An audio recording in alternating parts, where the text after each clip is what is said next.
ce midi, on a pris le scooter pour sortir manger.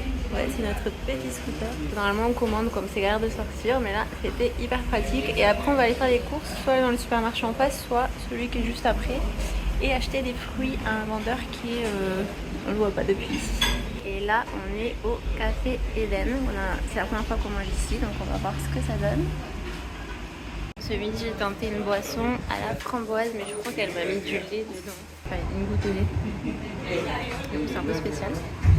Bon, on est au stand de fruits et légumes. Regardez, il y a des mini... ça c'est des mini aubergines, elles sont vraiment petites. Il y a des gombos, qu'on appelle aussi bindi. Ça a l'air d'être des mini concombres, je crois, comme en Espagne on en trouve. Et là, il y a plein de fruits. Quand on vient l'après-midi, il n'y a jamais de fruits. Et là, on est venu juste après manger. Il y a plein de fruits. Il y a des pastèques, des ananas, des bananes. Et voici le butin. Donc, on a pris un ananas, des petites bananes et une pastèque. Donc, journée de travail terminée. On va direction la mer, la plage. Ah, scooter. C'est parti.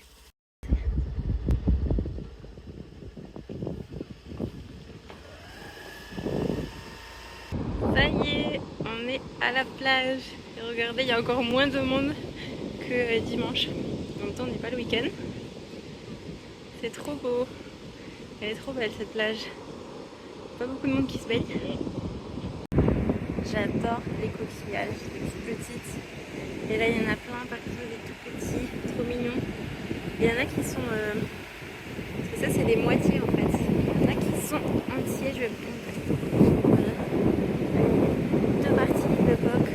Là, il y en a pas mal où il y a les deux coques. C'est assez rare. Bon, hein, c'est pas bien de les ramasser, mais j'en ai juste ramassé deux petits comme ça.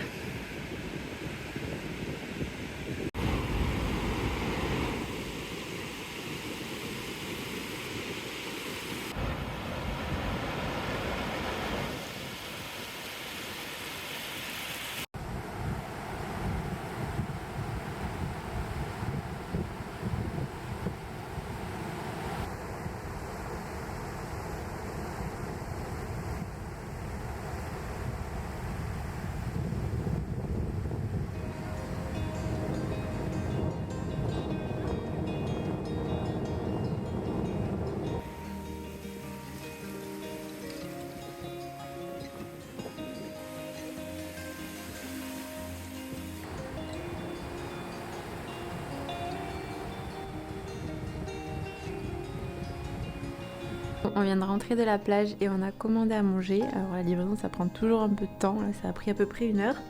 Donc on a pris 2 nanes, là il y a 2 nanes mais ils les ont coupés en petits bouts. Du riz, fried rice mais plutôt façon Asie du Sud-Est. Et un butter chicken qui est délicieux. En fait on a déjà commandé ce repas, on a repris pareil parce qu'on s'était régalé. Et le riz, donc regardez, j'ai rempli 2 assiettes, mais c'est juste normalement pour une personne, enfin c'est une portion de fried rice. En Asie c'est vrai qu'ils ont plutôt tendance à mettre des plats au milieu et chacun se sert et prend un petit peu dans son assiette. Et le butter chicken, pareil, bon, il y en a assez pour 2 personnes. Donc voilà, ça c'est un très bon repas. Bon, à midi, on a pris le scooter et on teste un resto qui est pas très loin qui s'appelle The Cargo Kitchen. Donc Jules il a pris, c'est un sandwich bombé. C'est un sandwich végétarien. Je répète ce qu'il me dit.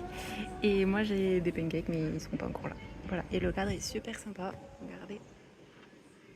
J'ai l'impression que c'est un peu au milieu d'une résidence. Des palmiers. Et je vous montre de l'autre côté. Je me déplace.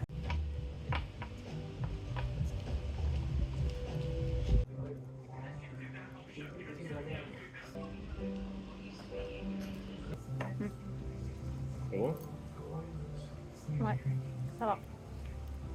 Aujourd'hui, enfin ce soir, on teste une nouvelle plage qui s'appelle Fatrat Beach. C'est pas très loin de celle où on va d'habitude.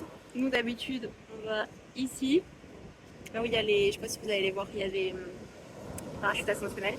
Elle est beaucoup plus facile d'accès que l'autre. L'autre, ce qui est pas mal, c'est qu'il y a des gardiens au niveau du parking. Donc le scooter est un peu surveillé. Là, il n'y a personne, c'est un peu un terrain vague. Bon, je vous montre à quoi ça ressemble. Bon, globalement, visuellement, c'est quand même la même plage. et j'adore ce rythme de vie, de travailler la journée et fin de journée, aller à la plage, c'est vraiment trop agréable. Bon là je vais aller me baigner, mais même si je me baigne pas forcément, juste d'être près de la mer, entendre le bruit des vagues, marcher les pieds dans l'eau, et j'adorerais vivre près de la mer. Donc pour l'instant là pendant un mois, je vis près de la mer et ça j'adore. Donc je compte bien profiter de la mer. Et comme on a loué un scooter, c'est vraiment très pratique pour y aller. Et il y a plein de petites plages tout le long de la côte. À Goa, il y en a vraiment plein. Donc on va quand même explorer et voir les différentes plages. Par contre, ici, la plupart des gens se baignent habillés. Donc je suis pas très à l'aise de me mettre en maillot de bain. Là, je suis en débardeur. Un débardeur noir. En bas, j'ai un pantalon et un short, vous savez, un cycliste. Et du coup, je me baigne avec le haut du maillot de bain et le cycliste. Quand je suis juste sur la plage, donc je suis en cycliste et en débardeur noir. Voilà, par-dessus le maillot. Donc je crade tous mes vêtements avec le sable, le sel de la mer, tout ça. Mais bon, au moins je m'adapte un petit peu et j'évite quelques regards, même s'il y en a quand même sur nous deux.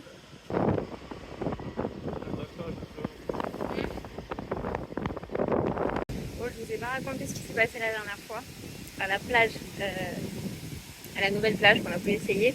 On s'est fait entre guillemets attaquer par des chiens qui s'en sont pris à mes affaires. Du coup, on est revenu à la plage où on allait d'habitude, ce qui est très bien. Et il y a des chiens au niveau des parachutages naturels, mais sinon on est tranquille. Et comme on est vendredi soir, j'ai l'impression qu'il y a plus de monde. Enfin, il y a du monde qui est en train d'arriver. Ils viennent se baigner pour fêter le week-end. Et nous aussi.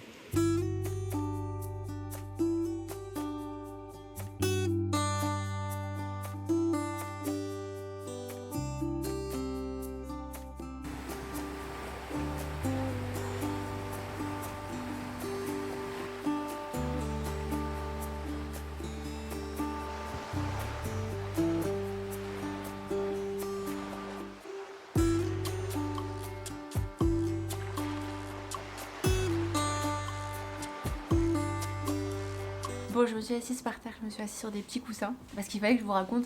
La dernière fois, je vous ai dit qu'on était allé à une nouvelle plage, enfin une nouvelle plage pour nous. Et clairement, on n'y reviendra pas, je vais vous expliquer pourquoi. C'est une plage qui est beaucoup plus accessible que celle où on va d'habitude. Celle où on va d'habitude, déjà, il faut longer un long complexe hôtelier, vous garez au bout dans une espèce de parking. Ensuite, il y a des escaliers, il y a quelques chiens, je vais vous parler des chiens. Il y a quelques chiens à ce niveau-là. Après, quand vous continuez d'avancer, il n'y a pas énormément de chiens, il y en a quelques-uns mais ça va. Là à la plage où on est allé, il y avait des chiens déjà dès le parking. En fait vous vous garez sur un parking et la plage elle est vraiment quelques mètres plus loin. Il y avait évidemment plein de chiens sur la plage. Mais bon, globalement à Goa il y en a partout, donc on peut pas trop les éviter. On sait qu'il y a des chiens, voilà. Donc on s'installe comme d'habitude. Je vais me baigner rapidement, je trempe mes pieds, tout ça. Je m'assieds sur ma petite serviette et là il y a un gang de 3 chiens que je voyais depuis tout à l'heure qui couraient partout, ils se mordent entre eux. Bon, moi, faut savoir que je vous donne un peu le contexte, mais j'ai vraiment peur des chiens, peur des gros chiens. En fait, mes deux parents se sont fait mordre par des chiens et je pense qu'ils m'ont transmis un petit peu leur peur, sans le vouloir, mais depuis petite, j'ai quand même peur des gros chiens que je connais pas. Après, quand je vois qu'ils sont gentils, tout ça, que j'apprends à connaître les chiens, bon, ça va. Mais les gros chiens, un gros chien m'aboie dessus, je suis tétanisée. Donc là, vous imaginez à Goa où il y a des chiens partout, vraiment j'ai jamais vu un endroit où il y avait autant de chiens au mètre carré. C'est impressionnant, je pense qu'ils ont un problème avec ça, qu'ils n'arrivent plus trop à gérer. Chaque année il y a des chiens qui se reproduisent donc il y en a de plus en plus. C'est pas des chiens qui appartiennent à quelqu'un, c'est des chiens errants. À part quelques personnes qui ont des chiens devant leur grande maison, donc on suppose que c'est pour protéger la maison parce que dès que tu t'approches de la maison ils commencent à aboyer, donc ça aussi ça fait peur. Parce que les portails sont pas forcément fermés, donc le chien il croit que tu vas rentrer chez lui, il prend son rôle très à cœur, il t'aboie dessus. Je m'éloigne de l'histoire, donc je vous disais j'étais assise sur ma serviette et ces 3 chiens étaient en train de se courir après, de se mordre, de se rouler dans le sable un peu partout. On voyait quand même qu'ils étaient assez agités et là les 3 chiens arrivent vers moi. Donc moi il y a 3 chiens qui arrivent vers moi, je suis assise à leur niveau, mon visage au même niveau que leur gueule. La première chose que je fais c'est que je me lève, je bouge pas trop, j'ai la trouille, j'essaie de pas trop les regarder parce qu'on m'a dit qu'il fallait pas trop les regarder dans les yeux. Je regarde quand même sur le côté ce qu'ils font parce qu'ils sont quand même très proches de nous. Et il y a un chien qui commence à attraper ma chaussure. Elle a mordi un petit peu, Julien il essaye de l'en empêcher, mais le chien il a décidé qu'il voudrait ma chaussure et donc il prend ma chaussure dans sa gueule. Il part en courant avec ses 3 copains. Et moi je me retrouve comme ça tétanisée, je n'ose rien faire puisque j'ai la trouille vraiment des chiens et donc des chiens errants encore plus. Donc là Julien il part à la rescousse de ma chaussure, il essaye de la rattraper au vol et en fait il s'amuse et il se passe la chaussure entre les 3. C'est leur nouveau joujou, j'arrive pas à rattraper ma chaussure, les chiens s'éloignent de plus en plus.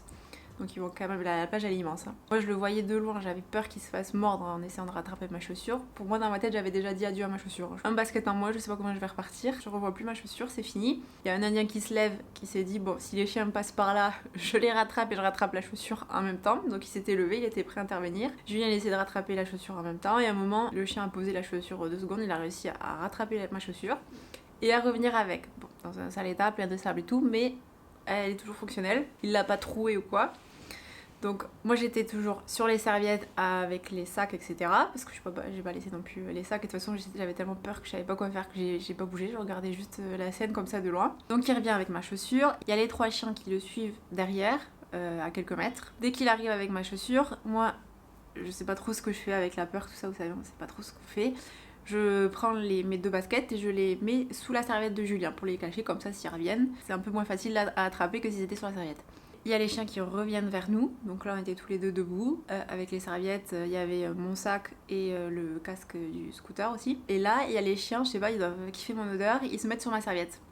Debout, donc il y a un chien qui commence à mettre ses pattes sur ma serviette, à marcher dessus, et il y en a un autre qui commence à l'attraper avec sa gueule et à tirer ma serviette. Et là je me suis dit non mais il va pas prendre ma serviette. C'est quoi, c'est l'acharnement contre moi? Vous prenez ma basket, vous prenez ma serviette, vous voulez mon sac aussi. Mon sac heureusement il était lourd donc ils auraient galéré à l'attraper. Et là Julien il l'a attrapé, il lui a fait peur, je sais pas ce qu'il a fait avec ses mains tout ça.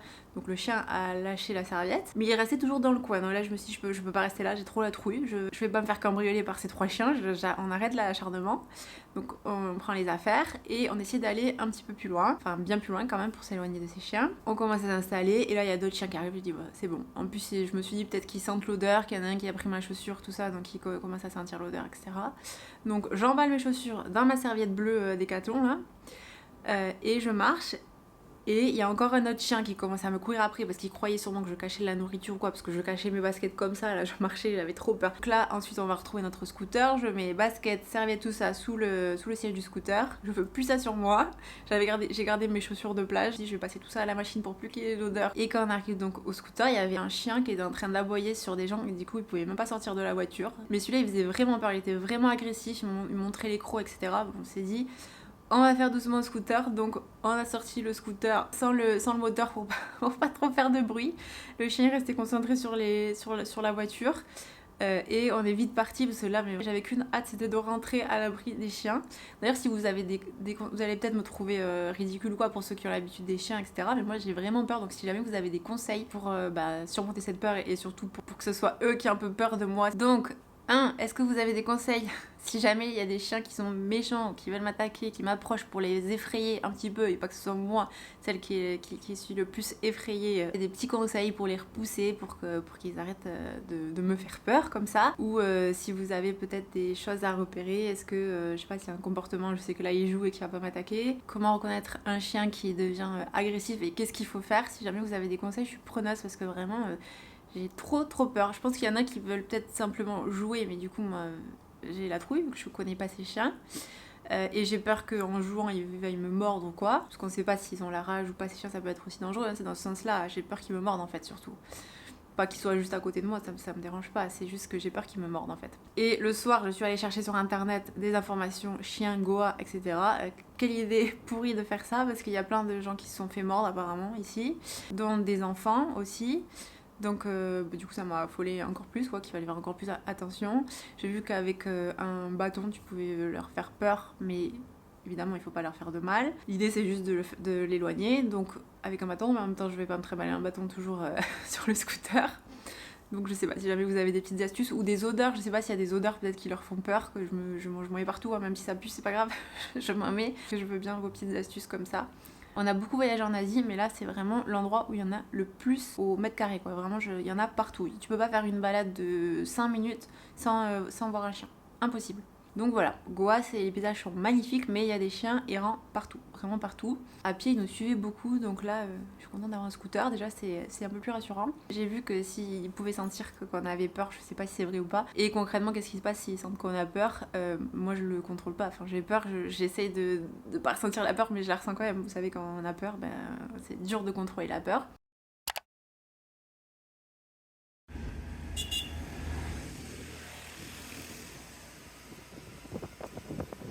Bon, il y a un truc que je vous ai pas dit, c'est qu'on s'est inscrit à des cours de yoga à Goa. Et là, donc, on vient de rentrer du cours de yoga. On est relaxé, apaisé. Non, vraiment, ça fait du bien. Moi, j'en avais déjà fait pendant un peu plus d'1 an en France, mais ça remonte. Je parle d'un cours collectif. Et après, j'en fais de temps en temps de mon côté avec une vidéo YouTube. Je sais que ça fait du bien, mais j'ai du mal à m'y mettre. Et là, on s'était dit quand même que si on venait en Inde, c'était quand même l'occasion, et surtout à Goa, parce qu'il y a des cours de yoga partout. Et on en a trouvé un pas très loin. On a eu la surprise de tomber sur un cours particulier. Moi, nous, on ne savait pas, on pensait que ça allait être un cours collectif. On arrive, donc déjà, on passe dans un petit chemin à l'arrière, tout ça. C'est à l'étage, au premier étage. Bon, le bâtiment ne paye pas forcément de mine. Et là, on découvre donc une petite salle de yoga avec le prof qui nous attend et 2 tapis au milieu. Et donc on lui dit mais il n'y a que nous. Il dit oui c'est un cours pour vous deux. Donc bon, on était super contents. Et en fait il nous a demandé où est-ce qu'on avait mal pour nous proposer un cours adapté et des postures justement qui pourraient réduire ces maux. Donc nous tous les deux on a plutôt mal au niveau du dos parce qu'on reste souvent assis à travailler sur l'ordinateur et c'est pas bon de rester toujours dans la même position assis comme ça. Les chaises sont pas forcément hyper bien pour le dos, hyper confortables. On l'a expliqué.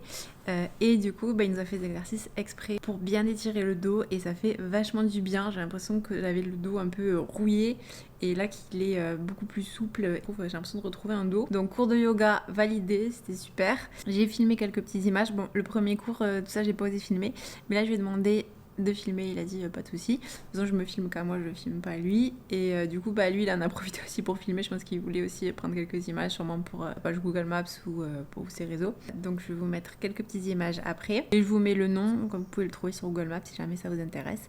C'est des cours de 1 heure. Il le fait à 500 roupies.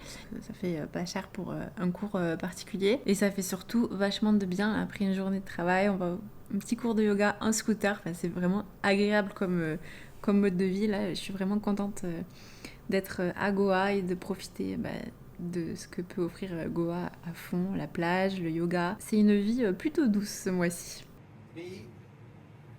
3, 4, 5. Come back in center. Just adjust your hip and your ankles. And then turn left side. Breathe out. Both the knees drop to the left side on the floor. Look at the right hand side. 1. Breathe out. Focus on the lower spine. 2, 1. Come back. Relax. Relax your full body, eyes closed. Feel your fingers. Feel your hands. Feel your palms.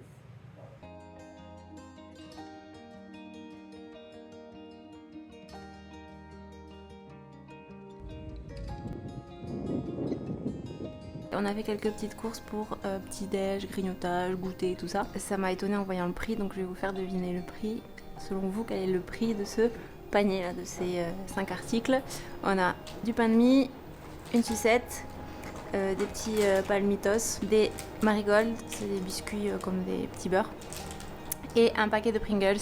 Selon vous, combien ça coûte? Je vous laisse 3 secondes. 3. Dites-moi en commentaire si vous devinez. 3, 2, 1. Ça a coûté 180 roupies, ça fait exactement 2 € pour tout ça. Donc c'est vraiment pas cher, sachant que c'est les Pringles qui font le plus gros du panier. T'as 120 roupies ce paquet de Pringles. Donc voilà, tout ça pour 60 roupies, c'est-à-dire moins d'1 €, puisque actuellement 1 € égale 90 roupies. Bon, balade à scooter pour le moment annulée parce que regardez, c'est la première fois qu'il pleut. J'allais dire depuis qu'on est en Inde, mais non, il a plu une fois à Kochi le dernier soir. Donc là, je vous montre la piscine de l'appart. Ce matin, on s'est levé vers 8h30. Vers 9h15, il a commencé à pleuvoir. Donc heureusement qu'on s'est pas levé tôt et qu'on n'était pas sur la route parce que bon, là, ça s'est calmé, mais il a quand même bien plu. Notre petit scooty, c'est le bleu, c'est celui-ci. Il va être lavé un peu parce qu'il commençait à avoir de la terre rouge un peu partout. Il est 14h et on n'a toujours pas bougé depuis ce matin. On est toujours à l'intérieur parce qu'il pleut depuis ce matin. Là, je pense qu'on est sur une petite accalmie. Donc on va voir si ça dure ou pas, si on va pouvoir sortir. On a enchaîné les coupures de courant depuis ce matin, dont une qui a duré pas mal longtemps. Et on a reçu un SMS de notre hôte nous disant désolé, il y a des coupures de courant, on sait pas quand est-ce que ça va être rétabli, donc on s'est dit celle-là elle va durer pas mal de temps. On a, je sais pas si ça s'appelle comme ça, mais une batterie en fait qui permet d'alimenter quelques prises électriques. Donc il n'y a pas tout qui fonctionne, mais il y a quelques prises électriques, donc ça nous permet au moins de charger les appareils, de charger le portable, l'ordinateur, etc. Et de faire tourner le fan au salon. Je vous le montre. Celui-ci. Même si on n'a pas la clim, parce que du coup il n'y a pas la clim, ça permet quand même d'avoir un petit peu d'air frais, donc ça va. On va peut-être aller faire un tour en scooter au niveau de Benaolim, Margao, enfin pas très loin, parce que les routes doivent être quand même glissantes, et puis s'il repleut, bon, on n'a pas trop envie de s'éloigner. Mais il y a des endroits qu'on n'a pas trop vu un peu. Et en attendant, ce qu'on a fait, c'est qu'on a préparé la suite du voyage. C'est des moments que je vous montre pas trop pendant le vlog, mais on passe beaucoup de temps à préparer le voyage. Et la suite, en fait, on est dans un endroit et on peut pas complètement se consacrer à cet endroit puisqu'on prépare ce qui va suivre. Et notamment les logements, parce que les logements, quand on les prend pour un mois, il faut les réserver idéalement le plus tôt possible. Nous, souvent, on est plutôt à 1 mois, 2 mois maximum en avance. On n'arrive pas à faire plus. Sinon, il faudrait qu'on book tous les logements pour l'année. Mais c'est vrai que on fait un petit peu au fur et à mesure. Et petite info, si jamais vous pensez à devenir digital nomade, moi, je m'en rendais pas compte avant, mais le logement, c'est hyper important. Quand vous travaillez du coup depuis l'ordinateur, vous passez énormément de temps à l'intérieur de l'appartement. Et c'est important qu'on puisse travailler correctement tous les deux sur nos ordinateurs, sur la table, d'avoir des chaises un minimum confortable. Alors vraiment je dis minimum parce que c'est des chaises de cuisine, des chaises de salon, on n'a jamais des chaises ergonomiques, enfin des chaises vraiment pour travailler, qui maintiennent bien le dos et tout ça, non pas du tout. On évite les endroits où par exemple ils mettent des tabourets parce que ça prend un peu moins de place, c'est plus joli, etc. Mais quand on travaille toute la journée depuis cet endroit, un tabouret, je vous assure que vous avez très très mal au dos à la fin de la journée, et surtout si vous travaillez pendant un mois sur un tabouret, je suis pas sûre que vous teniez le coup. Donc ça, c'est des choses auxquelles on pense pas forcément, parce que quand on voyage, on prend un hôtel et s'il est pas terrible, on l'a réservé pour 1 nuit, 2 nuits, 3 nuits, c'est pas grave, on change ensuite d'hôtel. Pas très cool sur le moment, mais bon, c'est pas grave. En plus, la plupart du temps, la journée, on est en visite, donc voilà. Alors que là, un appartement où on travaille depuis cet appartement tous les jours, c'est important qu'il y ait de la lumière, c'est important qu'il soit bien placé aussi, parce qu'il faut essayer de trouver un juste milieu entre un appartement qui est assez central mais en même temps pas au milieu du bruit, de la foule, tout ça, avec de beaux paysages aux alentours mais en même temps pas trop isolé, parce que sinon vous allez galérer au niveau de la nourriture. Il faut trouver à manger aussi. Et donc là on est en train de préparer le prochain pays, et je peux vous l'annoncer dès maintenant, ce sera donc les Philippines. Le prochain pays après l'Inde, donc c'est les Philippines.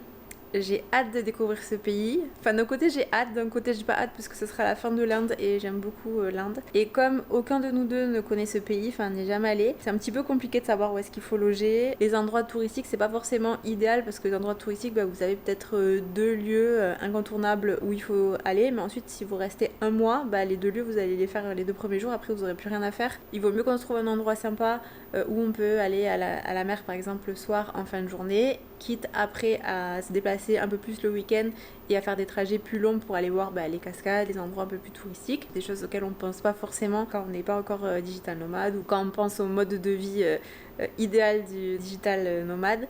Voilà, il y a aussi énormément d'organisation, énormément de temps à faire des recherches, etc.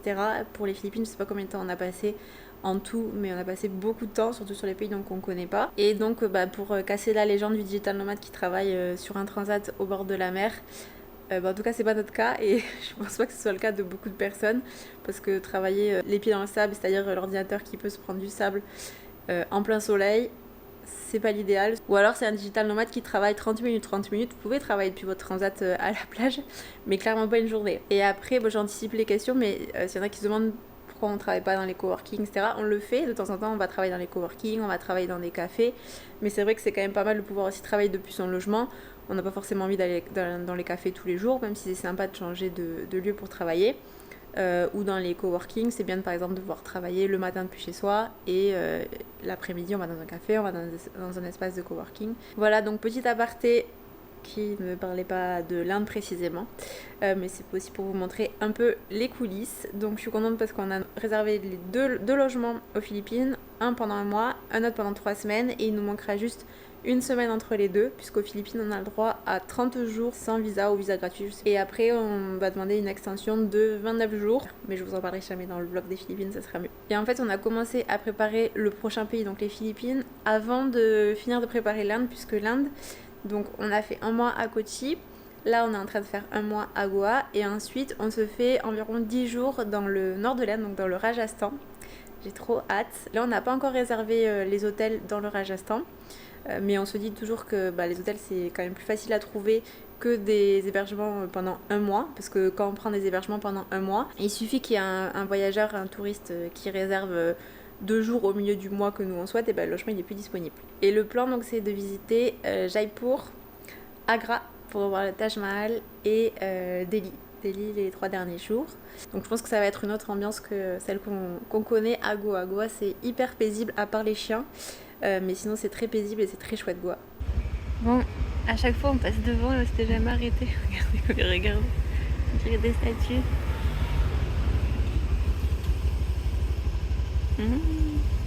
Ils ont l'air d'avoir la peau toute lisse.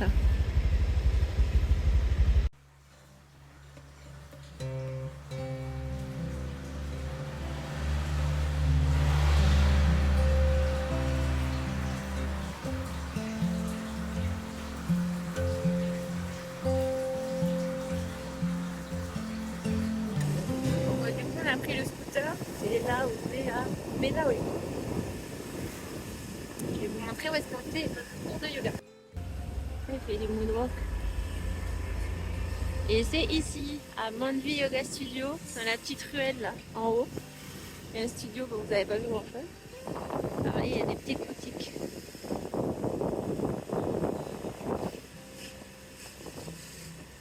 Bon, à chaque fois qu'on vient ici, on vient juste pour le yoga, donc là on s'est dit qu'on allait venir un peu explorer ce qui se passait par ici.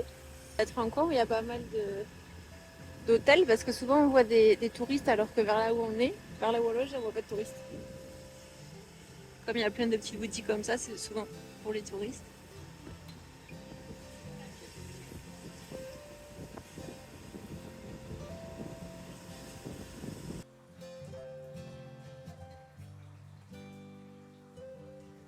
Vous voyez, c'est quand même des petits villages parce qu'on est vite sortis. C'est la rue que je vous ai montré et là on est déjà sortis. Et regardez, il y a toujours des chiens partout à Goa. Il y en a un sur le côté droit. Il y en a d'autres qui nous aboient dessus. Et le pire, c'est quand vous êtes piéton.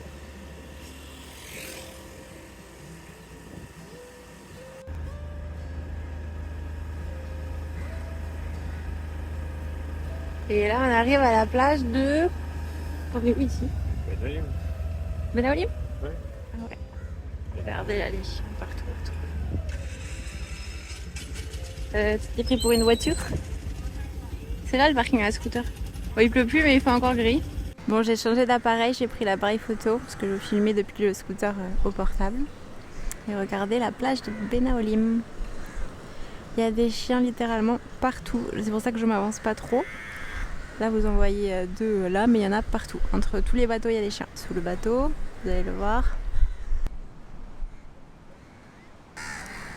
Allez, il commence à aboyer partout, je vais remonter.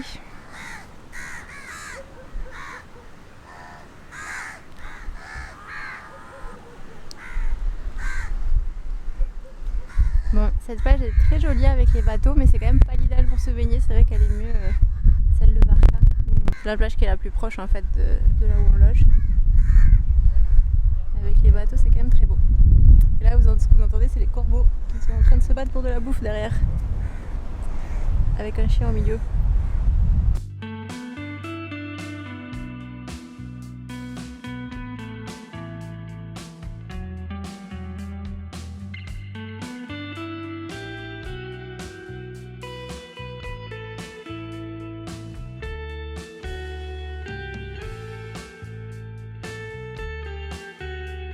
C'est beau!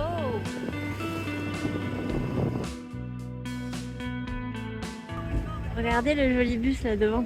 Donc là on est dans la vraie plage entre guillemets de Golva. Tout à l'heure c'était juste un petit accès et il y a beaucoup de monde. Enfin là vous voyez pas, mais sur la plage il y a beaucoup de monde. Il y a un grand parking, il y a un parking à bus de l'autre côté. Donc bon, je pense pas qu'on aille y faire un tour, mais comme ça on a vu un peu à quoi ça ressemblait. Et pour l'instant la plage de Varka reste notre favorite.